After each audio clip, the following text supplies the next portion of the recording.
So it is good to be back. This is the last night of the tour. Good to be back in Glasgow.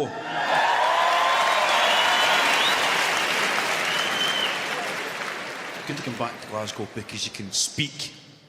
You know, when you travel with a Scottish accent, it's kind of hard. Nobody understands anything you're saying. You know, I've done a few TV shows. I'm a pretty fucking big deal. You know? I'm serious news. No, I've done a few TV shows.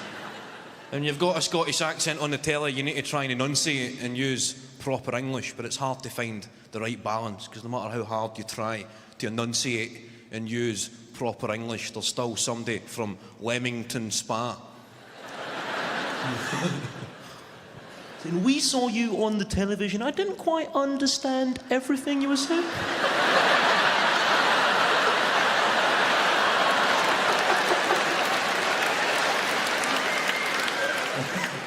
Didn't quite catch it. Some of it a bit over my head. Your accent is really quite strong. You've got a really thick Scotch accent. Didn't quite catch everything you said. Whilst there's somebody in Scotland saying, we seen you on the telly talking like a fucking bender.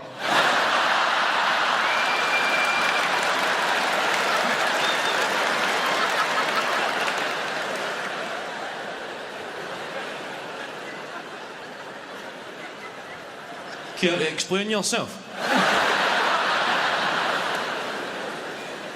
I'm not really a big political guy. Scottish independence, that's been getting talked about. We're having a couple of fucking freedom. Yes, yeah. People booing, people cheering. I don't think anything's going to get resolved at a comedy show, but feel free to vent your opinions.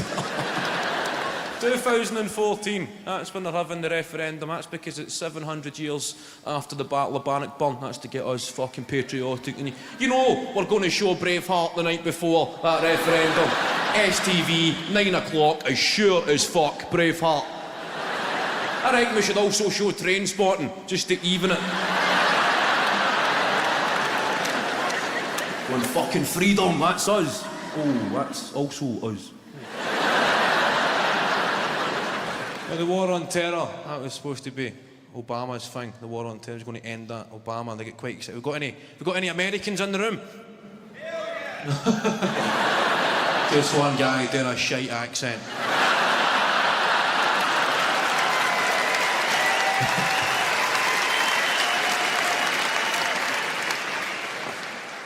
And I don't know when they come to Glasgow, the Americans, they visit Edinburgh and they come. Got any Edinburghers? Whatever they're called. Big boo for Edinburghers. I don't mean this in a disrespectful way, but I've never really heard the term Edinburghers. Now when you hear a conversation, I don't mean this in a disparaging way. You hear a conversation in Scotland, there's an Invernessian, an Aberdonian, a Dundonian, a Glaswegian, and a cunt for Edinburgh.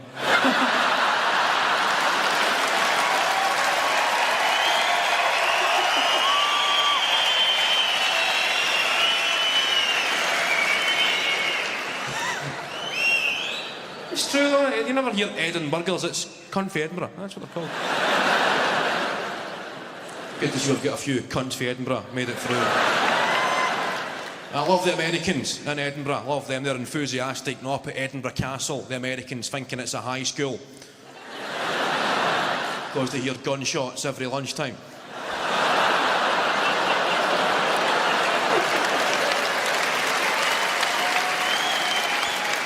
I don't really have an opinion on Scottish independence. I suppose I'm in the fuck it'll be a laugh camp. Maybe fuck it'll be a laugh. Maybe 50 years' time, you'll turn on the National Geographic channel, see programmes like Scottish Border Cops.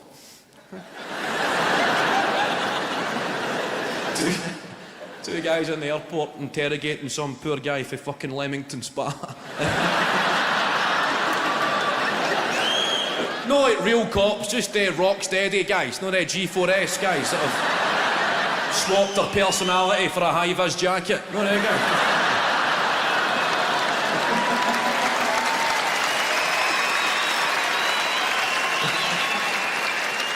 I would watch that. Scottish Border Cops going through the guy's bag. And what's this? It's a banana. Why, are those illegal? I never said they were illegal, pal, but we don't fucking like them. Bus guy. Still take public transport. I'm a bus guy. I'm a bus. I take one of their not every area's got their rough bus. No one of their Glasgow safaris that you get. The number 40 bus. It runs from Clydebank to Easterhouse via Drumchapel. It's as if they went Clydebank to Easterhouse. I'm not sure that's mental enough. No.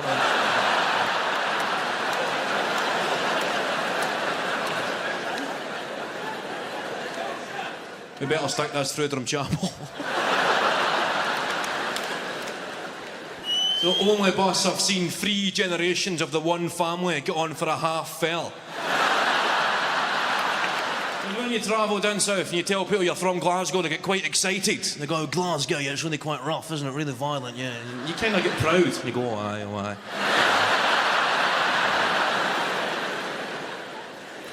Yeah, a lot of tough guys. Oh, aye, a lot of tough guys. Yeah.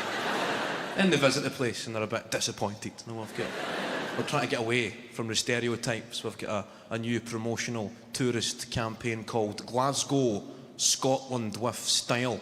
Everybody's seen the posters? It's one of these kind of homogenised posters of people supposed to be the new face of Glasgow. People with names like Nathan. Every major city advertises the happy people like Nathan, and it's this guy's in the poster, Nathan, sales assistant, proud Glaswegian. I don't think a sales assistant called Nathan is a fair representation of any major city. I think major cities should play up to their stereotypes on the billboards, advertising your city, show them real people like wee mental Davy.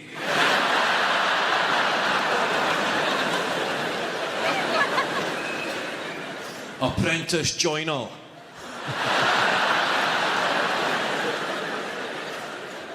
Father of 6.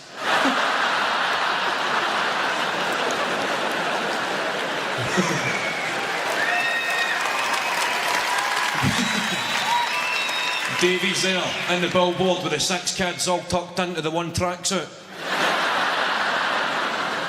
A Lacoste tracksuit, and only the best for these kids. They're all dressed up for their granny's 30th.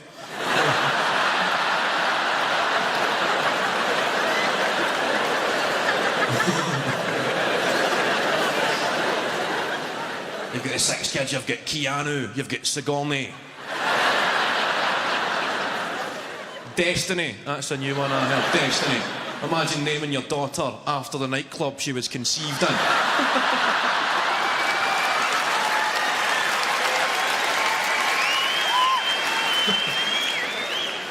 This is Destiny, and this is my son, the garage.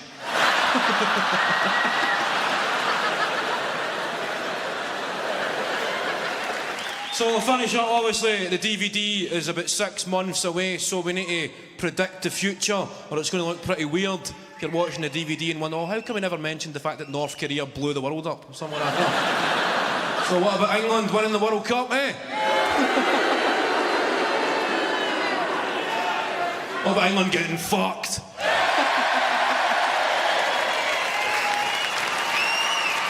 We'll wait and see what one of them makes the edit. Ladies and gentlemen, good night. Have a great journey home. God bless. Thanks. Ireland, you've been helping Ukraine. I've seen that. See, every other country is sending them weapons. Right, that's it. Just rooting for them. Come on, wee man. Come on. Here, use that, wee man. Use that. I'm not fucking hitting them. Fuck that. But Ireland, you're different. You don't send. You're sending non-lethal aid. So well done. Just sending them boxes of Tato. Try the new Buffalo Hunky Dories if you get a chance, lads.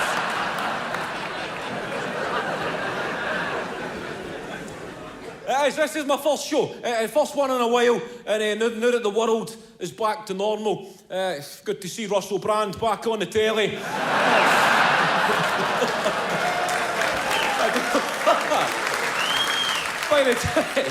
By the time this is released, that could be a legal issue. But it did take me back. Sex addiction. Remember that shit we used to celebrate? Creeps. at the turn of the century, I don't just mean celebrities, they used to be fucking everywhere. People coming on daytime telly, opening up about their sex addiction. These guys smarmy. Just like, yeah, I must have betted over 1,000 women, yeah. And you'd have Eamon Holmes sitting with a semi.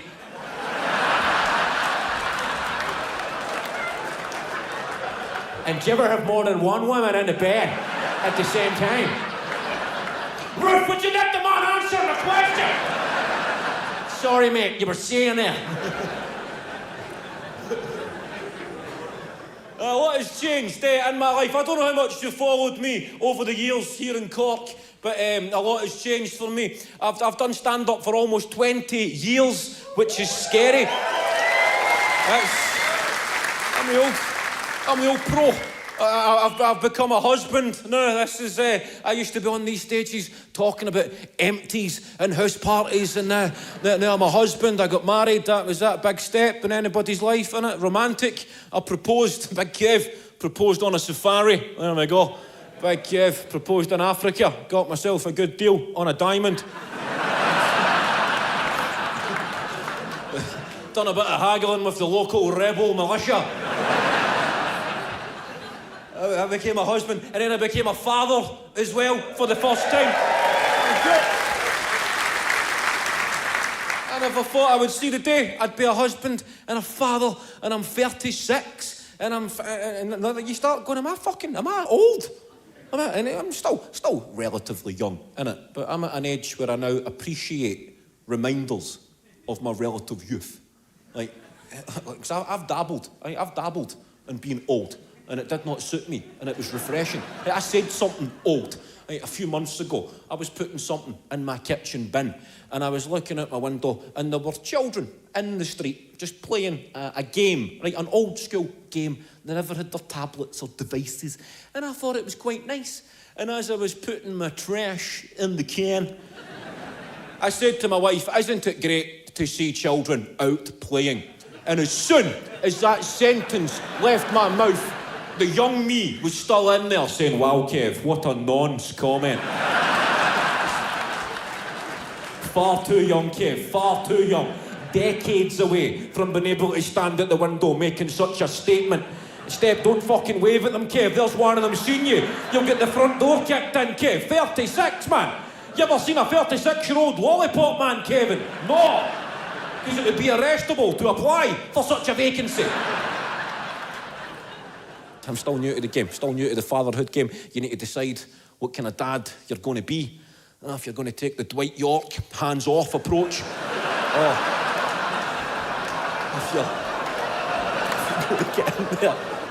if you're going to get in there.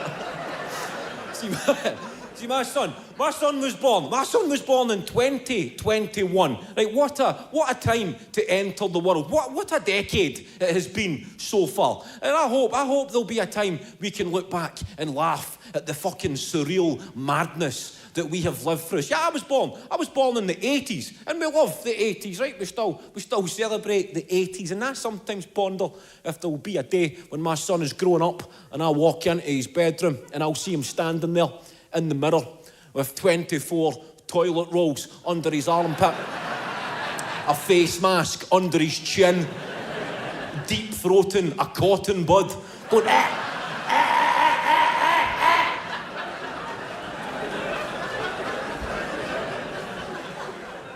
And I'll be saying, where are you going? And he'll be saying, oh, it's a 20s night, Dad, at the Student Union. And this madness will come back. I'll be saying, who's going? Oh, just me and no more than 5 other people from 3 different households. Remember all that shit we lived through, where only 3 households could socialise, having to be ruthless, planning any social event, having to break it to your mate who lived on his own, that he can't come to your barbecue because he's a waste of a house.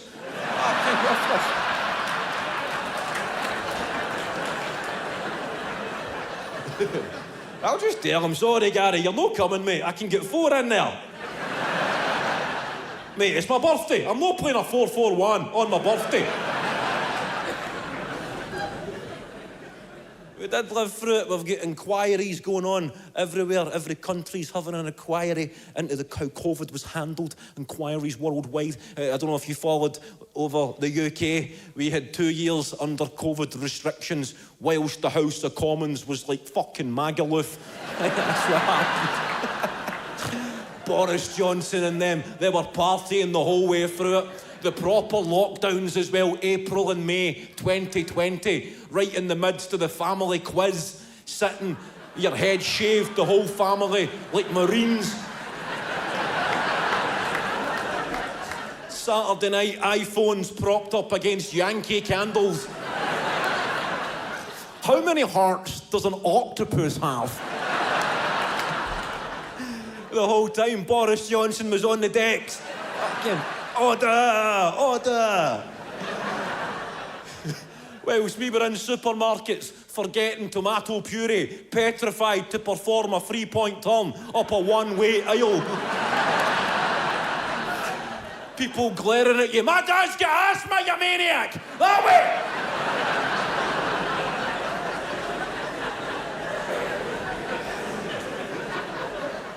See, I think COVID, I think it's gone, innit? I'm pretty sure it's over. I don't know if it is. I think there's still lockdowns in China, but it's fucked off home after a successful world tour. It's back. It's gone. And I don't know.